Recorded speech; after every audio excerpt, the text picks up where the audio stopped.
cat in the wall, eh? Okay, now you're talking my language. Do you ever drunk Baileys from a shoe? Oh, great. Thanks, Mother, for replacing the baby aspirin with LSD. How much you want to make a bet I can throw a football over the mountain? It's been a while, but I'm here with my man, the Hoss, Jason Hostetter. I'm just Matt, and spring game for Ohio State just around the corner, Saturday. Like, we're recording this on Thursday, so we're just getting this out to break off the rust a little bit before we start putting out some more, especially NFL-related stuff with the Hoss here. But Ohio State spring game this year might be one of the more interesting ones in a while. We were just talking about how neither one of us has been to one in a while, but I'll be going to it this year. Check out some guys. But with all these transfers, new coaches, the last time we talked, Bill O'Brien was the new offensive coordinator. Now we got Chip Kelly. So a lot to unpack and see on Saturday, even though you don't see much. And obviously they don't even tackle anymore, so it's not much of a real game, but it's fun to take the family out to. But Haas, what are you thinking you want to see on Saturday when you tune in live at noon on Fox? Not Fox, not BTN. No, we're national, baby. That's pretty surprising, but yeah, there's a lot of little nuances you could try to pick up on, and position battles. I don't know, and maybe the battle between the lines that I'm gonna be looking at is seeing how Chip Kelly's play calling does against Jim Knowles' defense, and to see how that's going to transition into how he's taking into this new offense and playmakers and stuff, and his ability with that regard. So that might be what I'm looking at, honestly, most, rather than looking at Sonny Styles' transition and Will Howard. And QB is going to be the number one priority, I think, for most people. Yeah, QB's obviously the question right now, because I think we all assumed that Howard was going to be the de facto starter by the end of spring, and now it doesn't seem like that from all the reports we hear out of camp. That he's struggling with his deep ball specifically, but he seems to be behind Brown at the moment. Devin Brown, with what we've talked about this before, what we've seen from Devin Brown, I don't particularly want to see on this team anymore, and that could just totally be due to the inexperience in the playbook for Howard. But the name that's coming up all the time when you hear anybody talk about who the best passer on the team is right now, it's already Julian Sand, the transfer freshman, whatever he is, that came from Alabama after Saban retired. I just want to see what he's got, see this quick release, see if he can be accurate, see if he could actually threaten to start. But obviously he's not going to, because coming out of the spring, if you want any other quarterbacks on this roster, he cannot be the starter. So I don't think that'll happen. But who I want to see him throw into, and you and I were talking about this earlier, Jeremiah Smith, the talk of camp. The videos keep coming up online. This dude looks like a mix of Randy Moss and Julio Jones and A.J. Brown all combined, or something like that together, some freak show. He's just been making ridiculous catches against good players, mossing Denzel Burke and Caleb Downs in one single play before. What do you think we're going to see much out of him or any other receivers? Maybe one series. Maybe he does that just to delight the fans. But I mean, if everything is, if the proof's in the pudding and they're actually legit, he's not going to risk him in the spring game. I wouldn't. I don't think they're gaining anything by doing this event, rather than just saving them and make sure they're healthy throughout the summer. True freshman, you got to get him out there a little bit. I mean, is he getting anything else that he's not going to be? He goes up against them in practice every day. I think one or two series in this game. I think you're throwing the third and fourth string guys more in this game to see if they handle the pressure and stuff. That's where I'm at. I mean, I wouldn't be against him, playing more. I'm interested to see Ennis and see where they do with him. I mean, right now, the way they're talking and from what we've seen before, I think the presumed starters would be Tate, Emeka Ibuka in the slot just for his seniority, and then Jeremiah Smith on the other outside wing. And then Ennis, I think, could play the Xavier Johnson role, where he's kind of used as a gadget player, kind of everywhere, and like to get him on the field. Because, I mean, I still don't expect a huge rotation. That's just not what they do. And I hear people wanting more rotations everywhere. We'll talk more about that with the running backs in a second. But that's just what I want to see if they use Ennis that way, if they line him in the backfield some, because he's got so much speed and athleticism that you can't keep him off the field. Like, those four have to play this year. And they could be, our wide receiver room could just keep improving. Because physically, I think from a just pure physical standpoint, this is the most talented wide receiver room we've had since I can ever remember. Moving on to running backs, though. And obviously, since we had our last one, we've had a coaching change. And now this week, Down Hayden transferring. What are your thoughts on that real quick? Yeah, the Ole Miss guy coming in definitely helps. We never got to see Down Hayden's potential, truly come to fruition. I thought we all saw glimpses of it. Mm-hmm. Yeah, that was the biggest debate that we had last year was the damn running backs. It seemed like at some points, but I think we have a solid 1-2 punch. And if one of them gets banged up, like it inevitably will happen with probably Travion, at least the other one can kind of handle the bulk of the carry. So hopefully, like last year, we won't need him. Because if we do run into that scenario, that one could bite us. Yeah, I loved Hayden. Like when I watched him run, the vision, the cutting was there. I mean, top end speed was about all I saw him lacking. You heard all the time that he wasn't playing because of pass blocking, but not like Henderson's a very good pass blocker, and I don't know if he's that much better. I mean, obviously the home run speed and probably the overall back, he's probably a little bit better right now. But yeah, it sucks to see Hayden leave, and that could be why Alfred's gone. I know he and Day didn't see eye to eye from what I know from Owen, but yeah, a tough loss for us, but we'll find somebody in the portal if we need to. That's why I want to see the freshmen just to see what they look like. You're not going to get a great idea of what the running backs can do in this game just because they're not getting tackled. So it doesn't really they're going to break tackles that they wouldn't normally break. But just to see if they have like some explosion to them, see if Peoples and Dixon Smith have something. The offensive line now is the last part I want to talk about on the offense. Tight ends, tight ends. Next time we actually throw to a tight end on a regular basis will be the first time. I guess Stover a little bit last year, but I'll start worrying about the high state tight ends when we start including them more in the offense. O-line, you're not going to learn a lot, but I want to see how the right side does.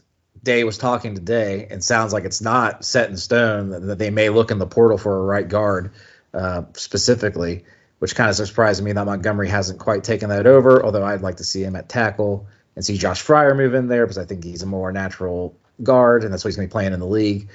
But we'll see. That and see Seth McLaughlin snaps. Can he get him back to the quarterback, right? So yeah, that's offensively. Defensively, D-line, you're not going to learn jack because it's the same thing. I mean, they can get touch sacks. I guess, and we've seen all these guys. Everybody's back besides Mike Hall. So it's guys we've seen for the last 3 years. Even the backups are upperclassmen. Maybe we'd see the D tackles like Hero Canoe do something, but we're not going to really learn anything. No. Linebackers, though, you said you want to see Sonny Styles. What do you say about that? Sonny Styles and C.J. Hicks. We had linebackers last year were hot and cold for a better part of the season, but they had speed. I think the speed was the biggest consistency, being able to set the edge. A lot of the times that's what kept our defense really in check and forced them up the middle. So I think there's an abundance of speed now having Sonny Styles down, crashing in the box. C.J. Hicks, seeing how he complements him and seeing if those linebackers can, come up. You're not going to see much from our offensive line because our defensive line doesn't get sacks. I think that's just our scheme is to really just contain and just make the offense force plays. And so that's why our offensive line they might not be getting tested in practice by our defense because they're just not the same type of defensive lines that most teams put out there. So I think in this game, you're going to really look at the back end and see how they hold up against this immense talent and speed. And yeah, I think it starts there in the middle with those two linebackers. We did bring in as a GA type or whatever program assistant, I don't know his official title is, a pass rush specialist this year. A guy that's worked with a lot of pros. I forget what his name is, but he's worked with a ton of pros. He used to run a camp and then was at Michigan State for a few years. Now he just came here. He's probably the heir apparent to Larry Johnson. So maybe we will get more sacks this year. I think they want more, and we saw some towards the end of the year. Jack Sawyer had 5 of his 6.5 sacks in the last 3 games. But yeah, you're right. They're not just pinning their ears back there. They're trying to play disciplined style to keep everything in front of them and avoid giving up anything in the run game when they do that. But yeah, Styles and Hicks. Let's see what they got. I've never been impressed by Hicks when he's actually been in the games, and I want to be because he's supposed to be like this athletic freak. And Jim Knowles has talked about setting both of them on the edge in certain packages this year. I doubt we see that in the spring game just because we don't want to put it on film yet, but could be interesting little curveball. Now the DBs, pretty much everybody's back except for our new guy is in there. Caleb Downs, got to see what he's got. Like you said, though, with Jeremiah Smith, I think this applies more to a guy like Caleb Downs. He's vital in this defense. We're not risking him. Well, unlike with Jeremiah Smith, you've seen him be an All-American. Yeah. So I think he's a plug-and-play guy. He's going to be a top 10 pick, or top 5 probably. Just he'll fit in the scheme. Jim Knowles is a good coach. He'll put him out there in good scenarios. Yeah, he does not have to touch the field. No, I mean, I'm super excited to see him, but yeah, I don't necessarily need to see much out of him on Saturday. If Ransom, I don't know if he's going to play or not. I would assume not. He's had tons of reps and coming off the injury. There's no reason to. That's what I want to see is mainly the other safeties. The corners, they're 5 deep pretty much. If Calvin Hunt Simpson is as good as we all hope he is, but Matthews, Igbinosun, Hancock, and Burke are already great. We don't need to see much out of them. Other safeties, though, besides Ransom and Caleb, is Malik Hartford. Like, they were playing him a lot as a true freshman, and I thought he stunk most of the time. But he was a true freshman, so that's going to happen. You're going to get burned on plays. I believe, like, the 2 plays he was in against Michigan, they both ended up being touchdowns at him. Hey, man. That's a good ratio. Yeah, well, we'll see what he can do on Saturday. And some of these other younger safeties, see if somebody steps up that looks like they can contribute. If we do have, if one of Downs or Ransom goes down, and we may be regretting moving Sonny Styles, I don't know. Finally, special teams. Not much we're going to see, but I do want to see if Jaden Fielding can make a kick over 40 yards from the left hash. That's all I'd have him do if I was Ryan Day. We're kicking from the left hash, and that's it. But you got to start making these in games. Yeah. But that's about it. New special teams coordinating, not a coordinator, I guess, but a coordinating group with Guerreri kind of leading the charge. But it'll be nice to see them something different, I guess. From a coaching perspective, do you think anything's different going into this year? Because the last few years we've had a big non-conference game we have to be prepared for in those first couple weeks. Notre Dame's and Oregon's right away. We don't really have our first 4 games of the season are our softballs, or they're toss-ups. I don't know. I think there's a lot of. I think until we play Oregon. Well, it's 4. Michigan State's our 4th. Iowa's our 5th game. So I think Iowa's probably our first true test. Oregon's then 6. But that's all. We don't have a test there. I think that's why I'm saying the spring game really might not show us a lot compared to other ones, because the coaching staff is looking at those, especially Western Michigan and Akron. Like, those are spring games in them of themselves. Well, in theory, yes, but we've seen Ryan Day in the past where he doesn't like to unload the roster in a game like that, at least not until it's well in hand, and then he shuts down basically his offense. He runs just a lot of running plays. But I think overall, if you want to think my opinion on that schedule is you take advantage of it and you do treat them like scrimmages and like spring games. Like, you don't need to win those games by 70 points. And if Will Howard is the starter, whoever the starter is going to be a new starter. And I think he kind of likes to do that with his quarterbacks and like get them tons of game reps, so they build cohesion with the receiving core and with the line timing and everything like that. But I just don't see the need for it this year. This is what Michigan's done the last 2-3 years, the 2 years for sure, where they just played nobody and got tons of guys of experience and then built tons of depth right away.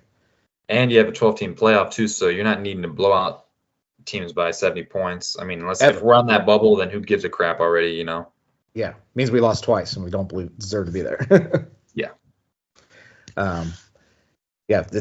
It'll be fun though.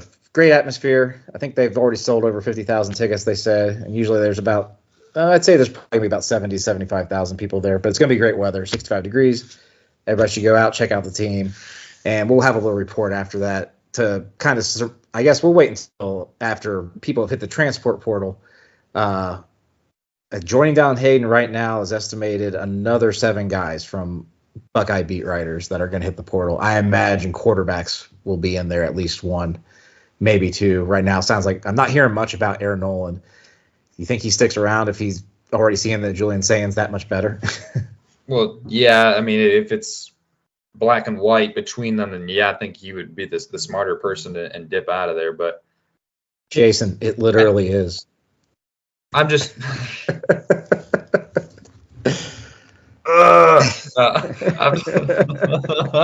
I'm just. Me personally, I wouldn't.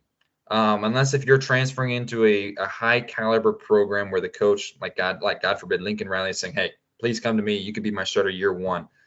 Because if I'm in their shoes, and I'm not a great athlete like they are, you could learn from Ryan Day and learn his system and see the quarterbacks he's helped put in the NFL. Yes, you might not start next year, but you're sitting this year, you're learning, and then you can transfer for next year, taking that knowledge and stuff with you, and definitely being the starter somewhere, being a sophomore, having a year under your belt, and you probably will have game experience with our easy schedule this year. Don't sell yourself short, Jason. I've seen you run. You got some athleticism. Yeah, I mean, he's a 5-star kid, though. Any program will take him, I think, that doesn't have a bunch of 5-stars stacked up. Yeah. Like, I don't see him going to Texas or something, but, I mean, he's from Georgia. Like an SEC program's not going to want him. I would think they would. Yeah. But, yeah, it'll be interesting to see. There's definitely going to be a lot of guys moving on, though. I could see that some wide receivers maybe that went in and out of the portal might go back in. You never know. But it's not like there's a lot of guys leaving and there's more 5-star talent coming in behind them. So if you're already passed up by an underclassman, you might as well pack your bags, I think, if you want to get some PT and get some of that sweet NIL cash. But that'll do it for this week's little spring game preview. Hey, guys. Oh, big gulps, huh? All right. Well, see you later. A rich man's world.